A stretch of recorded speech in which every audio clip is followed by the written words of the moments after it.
1955 fue decisivo para la historia argentina porque ese año hubo un golpe cívico-militar que puso fin al segundo gobierno de Juan Domingo Perón y abrió una era caracterizada por la proscripción del peronismo y por una vida política controlada de manera directa o indirecta por los militares. Para llegar a ese golpe del 55 hubo una larga serie de enfrentamientos previos.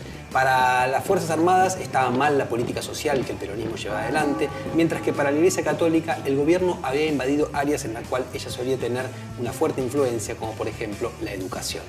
Para ese momento, las iglesias de todo el país se habían convertido en lugares de reunión y agitación antigubernamental. El 8 de junio de 1955, en Buenos Aires, hubo una gran procesión para celebrar Corpus Christi que fue desde la Catedral hasta el Congreso Nacional y que terminó con incidentes. Unos días más tarde, el 16 de junio, unos aviones militares que sobrevolaban el centro porteño atacaron súbitamente la Casa Rosada y sus alrededores con el fin de matar a Perón, y una de las primeras bombas que lanzaron cayó en Plaza de Mayo y mató a unas 50 personas, entre ellos varios escolares que estaban allí.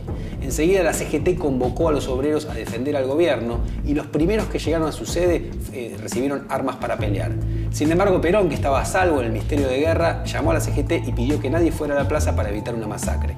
Finalmente, más tarde, los rebeldes se rindieron, pero antes causaron la muerte de unas 300 personas.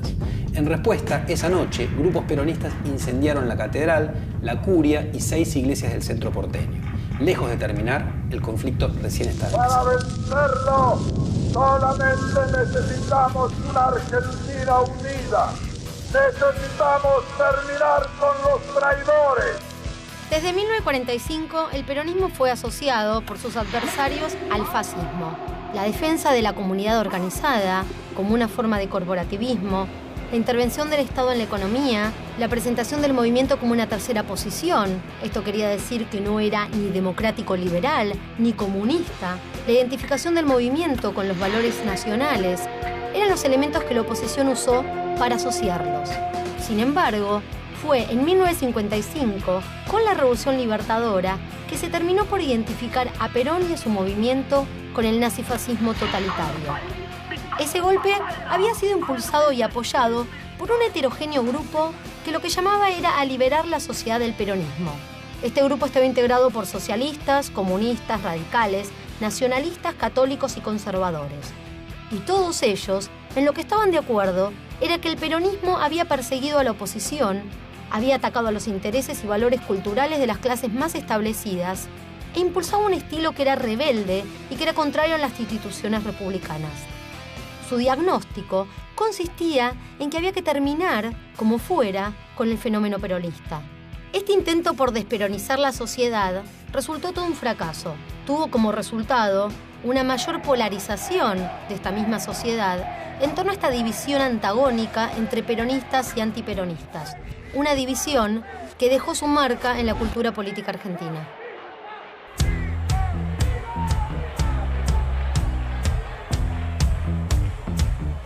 ...1955 fue un año clave en la Guerra Fría en Europa.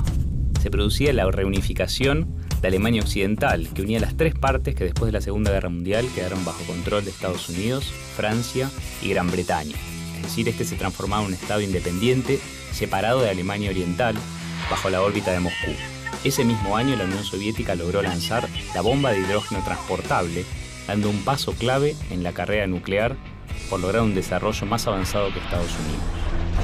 También en el 55 se produjo la famosa conferencia de Bandung, en Indonesia, que dio inicio al movimiento de los países no alineados, es decir, los países de Asia y de África, que planteaban una suerte de tercera vía de política de no alineamiento ni con Moscú ni con Washington. Ese año en Estados Unidos se produciría un hito fundamental en el movimiento por los derechos civiles. En diciembre de ese año, Rosa Parks, una afrodescendiente que viajaba en un ómnibus en Alabama, fue forzada por el conductor a pararse para ceder el asiento a un ciudadano blanco. Ella se negó y fue arrestada, lo cual llevó a los que luchaban por la igualdad de los derechos de los afrodescendientes a un boicot contra esta compañía de autobuses y un movimiento que tuvo alcance nacional y llevó a la figura de Martin Luther King al primer plano de la discusión política en todo el país.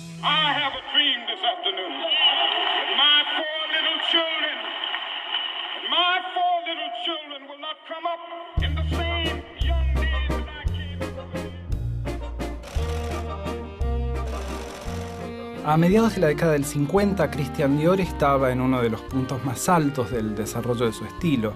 El estilo que él había inventado se denominó New Look, fue denominado así por la prensa londinense, y apareció en 1947, y en su momento significó en el ámbito de la moda el paso de una etapa de restricciones y privaciones a otra marcada por el lujo y la búsqueda de un nuevo modelo de elegancia y de feminidad.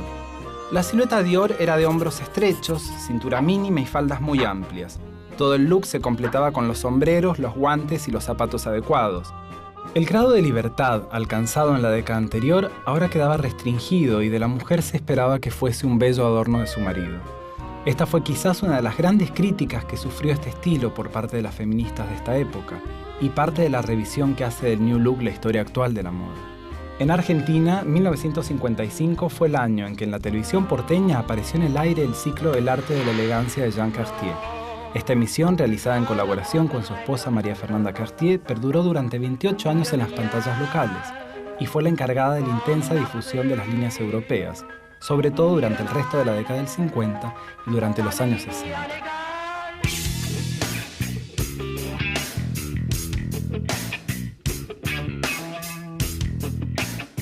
A mediados de 1951, Jaime Yankelevich, dueño de Radio Belgrano, viaja a Estados Unidos y trae con él todo lo necesario para montar un canal de televisión. La primera transmisión se realiza el 17 de octubre de ese año, desde la Plaza de Mayo. Allí, desde el balcón de la Casa Rosada, Eva Perón, ya gravemente enferma, pronuncia un emotivo discurso. Camaradas, y voy a hablar para que no digan que no me dejan hablar. De esta manera se inaugura el Canal 7, que en realidad lleva como nombre LR3 Radio Belgrano TV. Desde el 4 de noviembre se transmite regularmente, aunque unas pocas horas al día. El 18 de ese mes se transmite el primer partido de fútbol, River 1, San Lorenzo 1. La prensa y las otras radios no prestan demasiada atención al nuevo medio, tal vez temiendo una pérdida de influencia. Por el momento no hay mucho que temer, ya que los televisores son apenas unos cientos. Eso sí, cada vez que el canal transmite, son muchos los que se agolpan frente a las pantallas. En 1952 aparecen los primeros teleteatros y en 1954 el primer noticiero. Ese mismo año se comienzan a fabricar los primeros televisores en el país. La marca era Copehart Argentina. En el 55, luego del golpe militar, el gobierno declara caduca todas las concesiones radiales y el canal pasa a estar controlado directamente por funcionarios estatales. Al radicalismo no lo mueve el rencor, el odio y el deseo de revancha. A mediados de la década del 50 se produjo una paulatina transición de una primera a una segunda etapa de la industrialización. La diversificación y profundización de la industria ya se había intentado durante el segundo gobierno de Perón, en el marco del segundo plan quinquenal. Después del derrocamiento de Perón en el 55, los gobiernos de la denominada Revolución Libertadora y sobre todo el gobierno de Frondizi retomaron esta idea de profundizar la industrialización. Y como los ingresos por exportaciones no alcanzaban para financiar las importaciones necesarias para esta profundización industrial, el gobierno de Frondizi le dio un papel central al capital extranjero, al que consideraba decisivo no solo para aportar inversiones, sino también conocimiento técnico y productivo. Esto se tradujo en una nueva ley de inversión extranjera que le dio numerosas ventajas a estos capitales. Y también se estableció una nueva relación con los organismos internacionales de crédito, especialmente el Fondo Monetario Internacional. Todo esto implicó el desarrollo de planes de ajuste, lo que además se sumó a la ofensiva desarrollada desde el 55 en adelante para elevar la productividad del trabajo, para lo cual se consideraba muy necesario limitar el poder que la clase trabajadora y las organizaciones sindicales habían logrado adquirir entre el 45 y el 55. En este contexto, entonces, que se produjo el paso del predominio de industrias livianas, como la textil o las industrias de alimentos, a pesadas como las metalmecánicas, la química, la automotriz. Y así se pasó a una nueva etapa en el desarrollo industrial en la Argentina.